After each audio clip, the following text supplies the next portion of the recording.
오늘 하나님께서 우리에게 주시는 말씀은 사도행전 1장 21절에서 26절입니다. 우리 함께 봉독할 수 있도록 하겠습니다.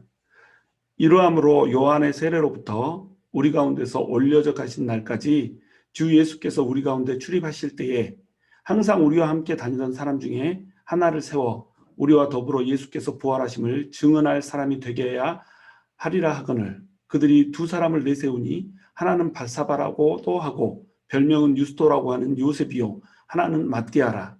그들이 기도하여 이르되 뭇 사람의 마음을 아시는 주여 이 두 사람 중에 누가 주님께 택하신 바 되어 봉사와 및 사도의 직무를 대신할 자인지를 보이시옵소서. 유다는 이 직무를 버리고 제 곳으로 갔나이다 하고 제비 뽑아 matti아를 얻으니 그가 11사도의 수에 들어가니라. 아멘. 오늘 본문은 가룟 유다의 배신으로 인해서 12사도의 결손이 생기게 되는 장면으로부터 이제 시작을 합니다. 가룟 유다가 예수님을 배신하고 나서 자살을 하게 되죠. 또 예수님으로부터 주어진 그 은혜를 깨닫고 유다가 회개를 했으면 좋은데 회개를 한 것이 아니라 유다는 후회를 했죠. 그리고 하나님의 은혜 안으로 들어오는 것이 아니라 대신 하나님의 은혜 밖에서 죽음을 맞이하게 되는 이런 안타까운 장면을 지금 우리가 목격할 수가 있습니다. 은혜가 없으면 우리가 살아갈 수가 없는데 유다는 이 은혜를 저버리고 자기 자의로 판단하여서 이제 죽음을 맞이하게 되는 이런 슬픈 장면이죠. 베드로는 이 12사도를 다시 온전케 하기를 원했어요. 그래서 유다의 자리를 대신할 사람을 이제 뽑자는 제안을 하게 되는 겁니다. 왜 12사도를 다 채워야 되냐면 12사도가 나중에 이 하나님의 나라에 가서 12지파 이스라엘을 심판하게 된다라고 하는 그러한 말이 있기 때문에 온전한 수를 채워야 되는 거예요. 12라고 하는 수는 완전수이기 때문에 이 완전수에서 이제 벗어나면 안 됐던 겁니다. 그래서 한 명의 결혼이 생겼기 때문에 이제 한 명을 다시 채워야 되는 거죠. 물론 이제 나중에 야고보가 죽었을 때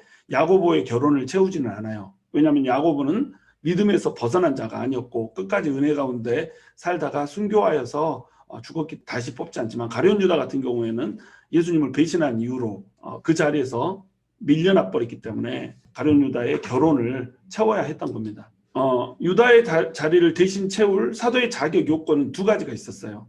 첫 번째는 예수님의 세례로부터 승천 때까지 공생의 기간 동안에 예수님의 사역에 하나도 빠짐없이 동참한 이런 사람이었어요. 두 번째는 예수님의 부활을 목격하고 증언할 수 있는 사람이어야 했죠. 그러니까 이 두 가지 요소는 매우 중요했어요. 왜냐하면 당시에는 말씀이 신약이라고 하는 형태로 이렇게 기록이 된 게 아니잖아요. 기록된 말씀이 아니라 예수님께서 선포하신 입으로 선포된 말씀이었다는 거죠. 그리고 사도들이 전하는 복음도 기록된 말씀이 아니라 사도들이 돌아다니면서 입으로 전하는 구전 말씀이란 말이죠. 그러니까 성경이 정확히 기록되지 않은 상태에서 예수님의 사도로서의 역할을 감당하기 위해서는 예수님의 말씀을 직접 들은 사람이었어야 했다는 거죠. 그래서 예수님의 부활에 대해서도 또한 전해드린 사람이 아니라 직접 체험한 사람, 이런 사람만이 사도로서의 역할을 감당할 수가 있었던 겁니다.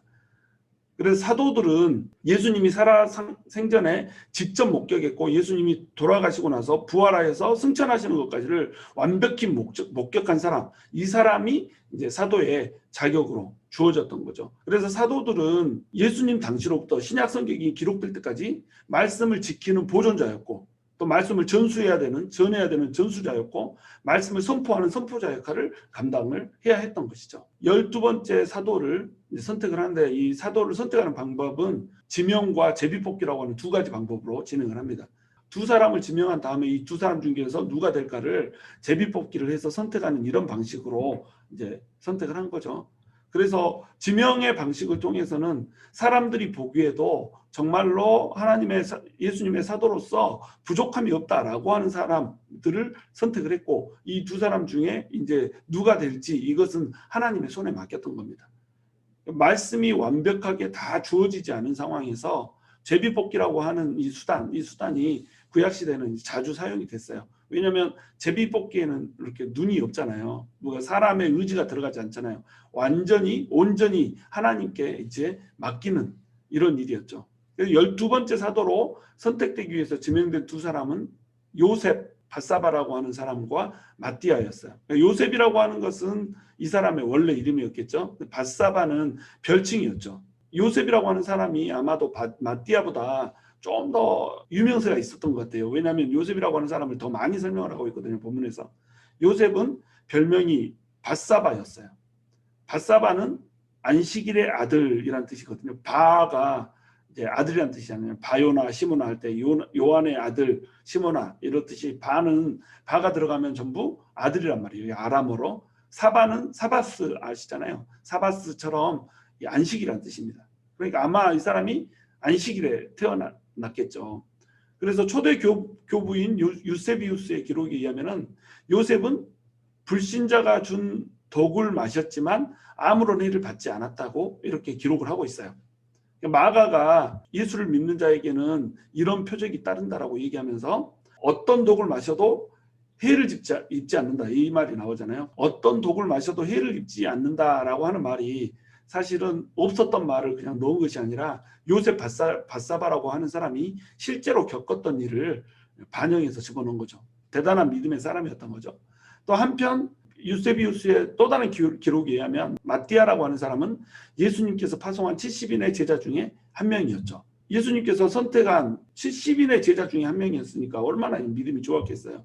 그래서 요셉이 뽑히건 마띠아가 뽑히건 모두 가룟 유다의 자리를 채우기에는 부족함이 없는 그런 사람들이었다. 그래서 이 두 사람을 사람들은 지명을 했고 누구나 인정을 했기 때문에 이 두 사람을 지명을 했고 이 둘 중에 누가 돼도 어떤 반문을 제기할 수 없는 이런 상황 가운데서 이제 하나님께 이것을 맡기는 거죠. 그래서 하나님 앞에 기도하고 제비를 뽑게 되는 겁니다.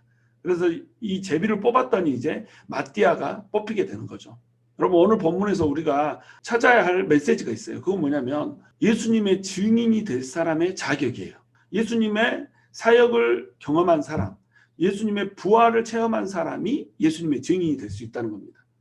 아까 사도들은 말씀의 보존자요, 말씀의 전파자요, 또 말씀의 선포자라고 얘기를 했잖아요. 말씀을 보존하고 또 말씀을 선포하기 위해서는 이 사람들이 자격을 갖춰야 된다는 거죠. 이 자격이 뭐냐면 예수님을 경험했어야 된다는 거예요. 예수님을 경험하지 않고 이 머리로만 지식으로만 예수님을 아는 사람은 복음의 증인이 될 수가 없다는 거죠. 요즘에 어떤 교회에서 김용옥이라는 사람이 주일 예배 설교를 해요. 마가복음 강의를 하는 겁니다. 여러분 예수님을 체험하지도 못한 사람이 단에 서서 말씀을 선포를 해요. 복음의 증인으로서의 자격이 없는 사람이 거기에 서 있는 거죠. 그러니까 그 말씀이 일그러지고 틀어지는 겁니다. 예수님을 진정으로 만난 사람이 복음을 전해야 되고 예수님을 진정으로 만난 사람이 복음을 맡아야 된다는 거죠.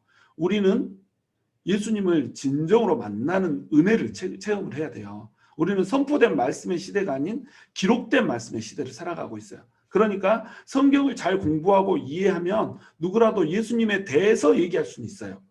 마치 도올처럼 전혀 말도 안 되는 엉뚱한 해석을 해나가면서 성경을 이렇게 왜곡을 해버리잖아요. 예수님에 대해서 얘기할 수는 있단 말이죠. 그러나 예수님에 대해 아는 것과 예수님을 아는 것은 달라요. 예수님을 아는 것은 예수님을 직접 만나야 되는 거예요. 마치 유재석에 대해서 아는 사람과 유재석과 친하여 아는 것이 다른 것과 마찬가지예요. 유재석에 대해서 우리는 알 수 있잖아요.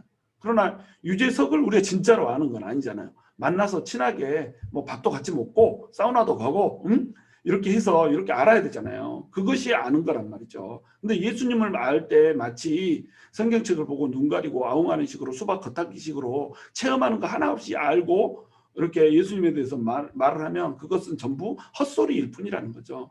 그럼 우리가 전하는 예수님이 헛소리가 되지 않기 위해서 우리는 예수님을 어떻게 해야 될까요? 예수님을 체험해서 알아야 한다는 겁니다.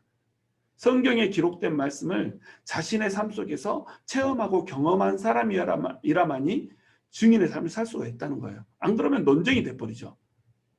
내 삶 속에서 역사한 예수님을 전할 때에 진짜로 파워를 갖게 된다는 겁니다.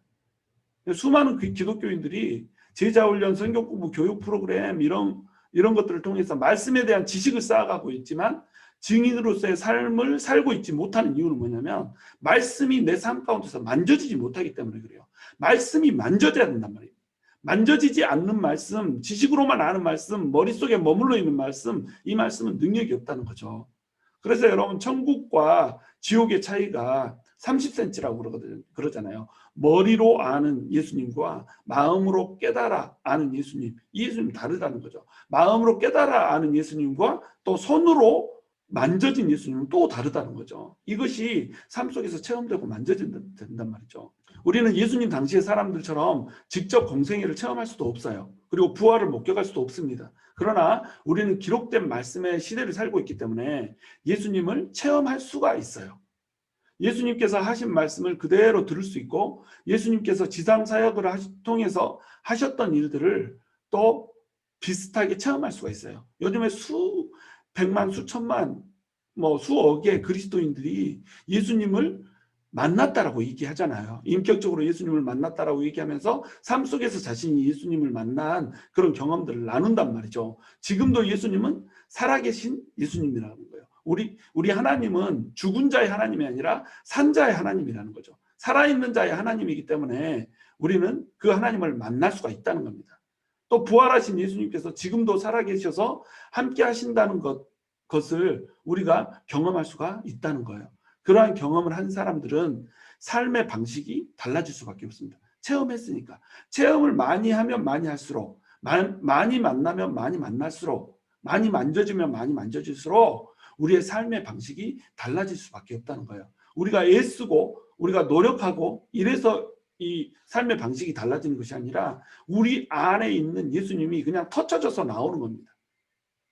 우리를 통해서 전달되어져야 하나님은 공부한 하나님뿐만이 아니라 경험된 하나님이어야 돼요. 경험된 하나님을 보다 체계적이고 오류 없이 주관적이 아니라 객관적으로 전달하기 위해서 성경 공부도 하고 말씀도 듣고 이렇게 하는 거예요. 그러나 공부한 하나님이 삶 속에서 체험되지 않으면 이 하나님은 공허하다는 거죠. 공부를 하지 않은 하나님은 산만해지고 또 경험만 한 하나님은 공허해진단 말이죠. 그러니까 우리는 어떻게 하겠어요? 삶 속에서 체험하면서 또 동시에 말씀을 공부해야 된다는 거죠. 말씀을 알아야지 삶 속에서 말씀을 경험하죠. 말씀도 모르는데 어떻게 삶 속에서 말씀을 경험을 합니까? 그러니까 이 두 가지가 공부한 하나님과 또 체험한 하나님, 지식으로 만난 하나님과 또 우리의 삶의 경험을 통해서 만난 하나님이 같이 우리 안에서 만져지고 경험되어질 때 그때 우리가 온전히 예수님에 대해서 복음을 전할 수가 있게 된다 이겁니다. 그래서 우리에게 필요한 것은 은혜라고 하는 거예요. 은혜가 아니면 하나님을 만날 수가 없어요. 은혜, 다시 얘기해서 하나님께서 값없이 주는 선물, 그것을 통해서만 우리가 하나님을 만날 수가 있다는 겁니다. 하나님은 절대자이잖아요. 지존자이잖아요. 절대자인 하나님을 유한자인 인간이 어떻게 만나겠어요? 절대자를 만나기 위해서는 반드시 뭐가 필요해요? 은혜라고 하는 것이 필요한 겁니다. 리빌 해줘야지. 하나님께서 자신을 계시해 주는 은혜가 있어야 우리가 하나님을 만날 수 있다는 거예요. 그럼 그 은혜라고 하는 것은 어떻게 부어져요? 우리가 뭐 열심히 했다고 부어집니까? 그렇지 않아요. 은혜라고 하는 것은 어떻게 부어지냐면 공짜로 값없이 주어지는 선물이라는 거죠.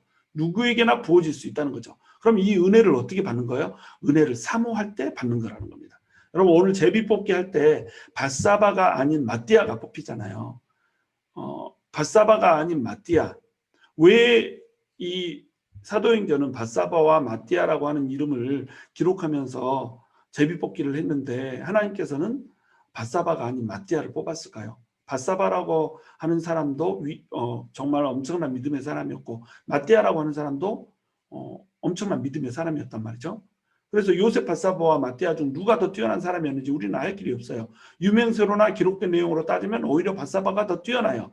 그런데 제비뽑기를 해서 선택을 했을 때 하나님의 선택은 밧사바란 말이죠. 사도들 역시 우열을 가늠할 수 없었기 때문에 기도하고 제비를 뽑는 방식으로 둘 중 하나를 선택해야 됐어요. 그러니까 하나님의 일을 하도록 선출된 사람은 선출되지 않은 사람보다 더 잘나서 뽑히는 것이 아니라는 거죠. 그저 그 시점에 그 직분으로 섬기도록 더 하나님께 세우기를 원하심 받은 사람, 이 사람이 뽑히는 것일 뿐이라는 거예요. 누가 잘났냐의 문제가 아니라 하나님께서 누구를 그 자리에 놓기를 원하시냐의 문제라는 거죠. 근데 하나님은 밧사바가 아닌 마띠아를 선택하셨어요. 왜냐하면 거기에는 저는 이제 영적인 의미가 들어있다라고 생각을 해요. 밧사바라고 하는 사람은 이름이 안식일의 아들이란 뜻이라고 그랬죠. 사바가 안식일이고 바가 아들이란 뜻이니까 안식일의 아들이란 말입니다. 근데 마띠아는 그 이름의 뜻이 하나님의 선물이란 뜻이에요. 감이 있다고 하죠. 여러분, 유대인들에게 있어서는 율법이라고 하는 거 이게 매우 소중했어요. 이스라엘 땅이라고 하는 거 이게 매우 소중했습니다. 예루살렘 성전이라고 하는 거 이게 매우 소중했고요. 또 할례, 안식일 이런 것들이 이스라엘 백성들에게 있어서는, 유대인들에게 있어서는 자기들의 정체성 같은 거였단 말이죠. 그러니까 안식일의 아들이라는 말은 율법이라는 뜻이에요. 율법이 아닌 마띠아, 다시 얘기해서 하나님의 선물, 은혜로 선택함을 받는다는 겁니다. 이 사건, 다시 얘기해서 밧사바가 아닌 마띠아가 선출된 사건은 정확히 율법이 아닌 복음의 시대가 이제 펼쳐진다라고 하는 이미지를 우리에게 제공을 하고 있는 거예요. 하나님께서는 율법이 아니라 하나님의 선물인 은혜에 의존하기를 다시 한번 지금 강조하고 있는 겁니다.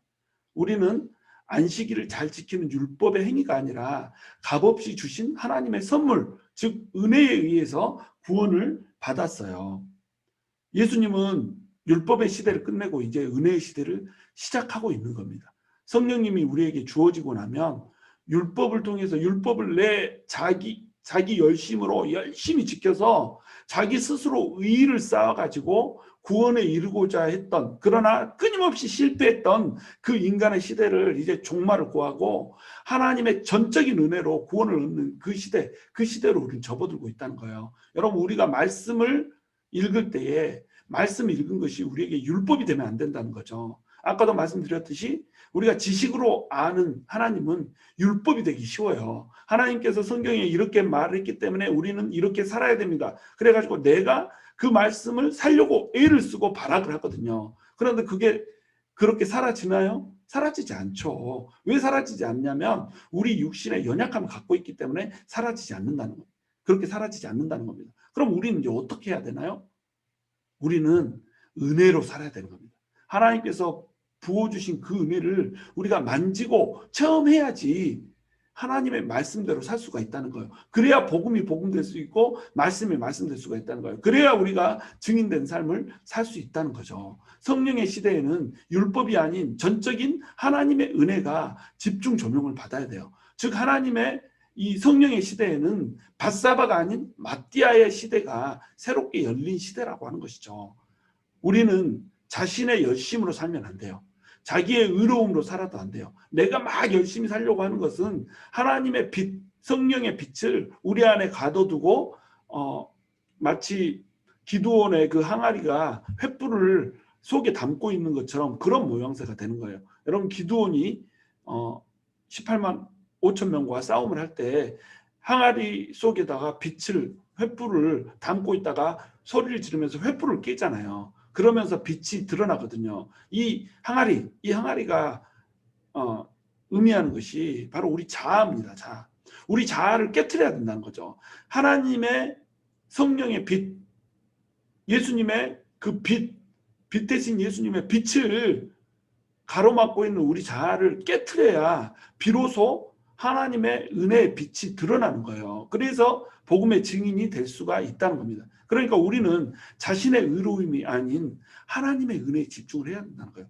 자기 열심이 아니라 하나님께서 주시는 그 주체할 수 없는 열정, 그것 때문에 일을 해야 된다는 거죠.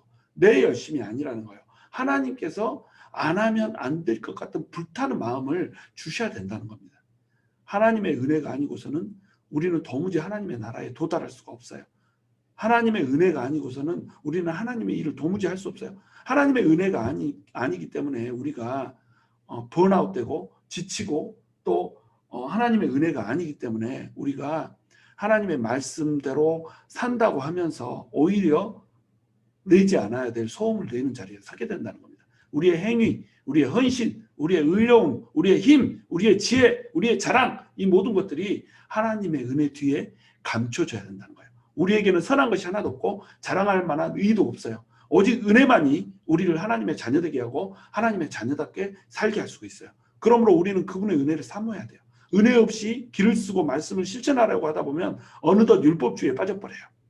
말씀대로 살지 못하는 사람을 정죄하고 자신마저도 막 정죄를 해요. 아, 나는 안 돼. 말씀대로 살지 않아. 형편없어. 난 미치겠어. 왜 이렇게 되는 거예요?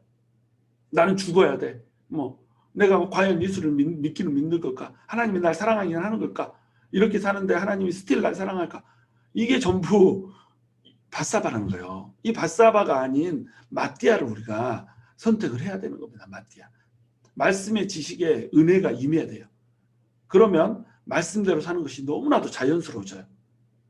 내가 막 길을 쓰기 때문이 아니라 자연스럽게 내 인격이 말씀의 인격으로 변하는 겁니다. 하나님의 자녀답게 사는 것이 자신에게 맞는 옷이 되고 쥐어짜지 않아도 되게 된다는 거예요. 말씀대로 살려고 애를 쓰는 것이 됐다는 것이 아니에요. 우리는 말씀대로 살려고 애를 써야 돼요. 말씀의 검으로 끊임없이 자아를 죽여야 해요. 그런데 말씀대로 사는 것, 이것은 자아를 죽이고 내 안에 있는 은혜가 드러나게 하는 일이란 말이에요. 내가 애를 써서 말씀을 이루는 것이 아니라 말씀의 검으로 나를 죽이고 내 안에 있는 은혜가 드러나게 하는 거예요. 우리가 애써야 되는 것은 자아를 죽이는 거예요. 내 자아를 드러내서 말씀대로 살려고 노력하는 그것이 아니라 내 자아를 끊임없이 쳐서 죽이는, 나는 날마다 죽노라 라고 고백했던 사도 바울의 그 고백처럼 우리도 그런 자리에 서야 된다는 겁니다.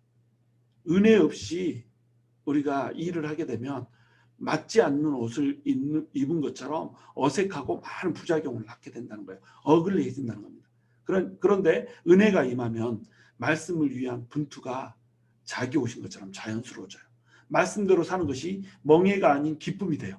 말씀대로 살다가 핍박받고 능욕을 당한 것을 응당한 것으로 여겼던 그 사도들처럼 우리가 될 수 있다라고 하는 겁니다. 그러므로 우리는 은혜가 필요한 거예요. 그러므로 우리는 은혜로 우리를 채워야 되는 거예요. 이루 말할 수 없는 은혜, 그 하나님의 은혜가 우리한테 넘쳐나야 된다는 거죠. 우리에게도 오늘날 밧사바가 아닌 바로 이 마띠아가 필요한 겁니다.